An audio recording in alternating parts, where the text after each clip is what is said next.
ఆంధ్ర రాష్ట్రానికి అమరావతి రాజధాని అన్న చట్టబద్ధమైన బిల్లు లోక్సభ రాజ్యసభల్లో పాస్ అయింది. ఆంధ్ర రాష్ట్రానికి అమరావతి పర్మినెంట్ అయింది. యావత్ ఆంధ్ర రాష్ట్రంలోని 5 కోట్ల మంది సంతోషంగా సంబరాలు జరుపుకుంటున్నారు. ఎన్నో అవమానాల మధ్యన 29 గ్రామాలు, 29,000 మంది రైతులు, 34,000 ఎకరాల భూమిని అమరావతి రాష్ట్ర సాధన కోసం కేవలం నారా చంద్రబాబు నాయుడు గారి విలువలు విజన్ ని నమ్మి అప్పగించడం జరిగింది. అధికారంలోకి వచ్చిన జగన్మోహన్ రెడ్డి అమరావతి మహిళా రైతుల్ని బూతులు తిట్టించాడు, బూటకాలతో తన్నించాడు, కేసులు పెట్టించాడు, చరిత్రహీనుడిగా ప్రవర్తించాడు. అయినా వాడు ఏమాత్రం వెనక్కి తగ్గలేదు. అమరావతి రాజధానిని శ్మశాన వాటిక, వేశ్యల రాజధాని, లోతట్టు ప్రాంతం, కమ్మరావతి, భ్రమరావతి అని అవహేళన చేసినా, అవమానం చేసినా ఏమాత్రం వెనక్కి తగ్గలేదు. ఆశయం చాలా గొప్పది కాబట్టి ఈ రోజు అందరూ ఏదైతే అనుకున్నారో అమరావతి ఆంధ్ర రాష్ట్రానికి రాజధానిగా మిగిలింది. ఈ వెలుగుని తెలుగు వారికి ప్రసాదించిన నరేంద్ర మోదీ గారికి, అమిత్ షా గారికి, నారా చంద్రబాబు నాయుడు గారికి, నారా లోకేష్ గారికి, పవన్ కళ్యాణ్ గారికి, మద్దతు ఇచ్చిన ప్రజలకి,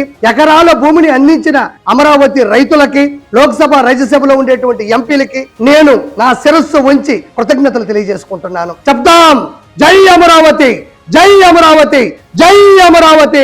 నా రాష్ట్రం ఆంధ్ర, నా రాజధాని అమరావతి.